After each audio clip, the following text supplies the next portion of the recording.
បាទជំរាបសួរពុកម៉ែបងប្អូនជាទីគោរពទីស្រឡាញ់ខ្ញុំពូឲ្យហោមកមួយគ្រឿងនេះ2014បងប្អូនណា option 1794បាទយើងមិនតាន់បានឡើងសេរីឡើងអីទាំងអស់បាទនៅទាំងអស់សំណុំសិនបាទមួយនេះ2014 option 1794ខាងក្នុងគឺបែបនេះបាទស្អាតបាទស្បែកឆៅបងប្អូនហើយនេះកាឡារបស់គេនេះញាក់សាច់ហ្មងបាទមកយើងមើលចិត្តតិចមកបាទនេះថ្មីហ្មងបងប្អូនបាទនៅថ្មីស្អាតបាទហើយនេះបាក់1794មកគេសិនបាទនៅអេមសែមមកបាទអញ្ចឹងសម្រាប់ពុកម៉ែបងប្អូនដែលចង់បាន option 1794ថ្មីបាទ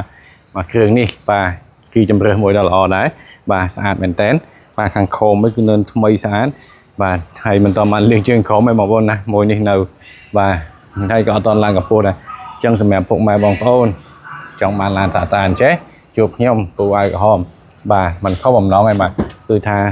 មកសិតតាឡានមូលតែម្ដងបាទ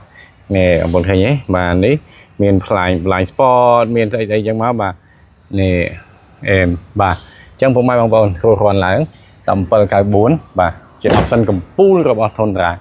នឹងតែអេមតែម្ដងបាទអញ្ចឹងពុកម៉ែបងប្អូនដែលមានតម្រូវការឡានស្អាតស៊ីសាំងតិចបាទមួយស៊ីតិចបងប្អូនល្បាក់210ទៅ410លីត្រចន្លោះហ្នឹងឯងបាទហើយបើបំពាក់ហ្គាសតិចហ្គាសតិចបើសិនជាបំពាក់ហ្គាសវិញហត់តែតិចជាងហ្នឹងទៀតអរគុណច្រើនពុកម៉ែបងប្អូនស្រីម៉ៅចូលស្តុកហើយ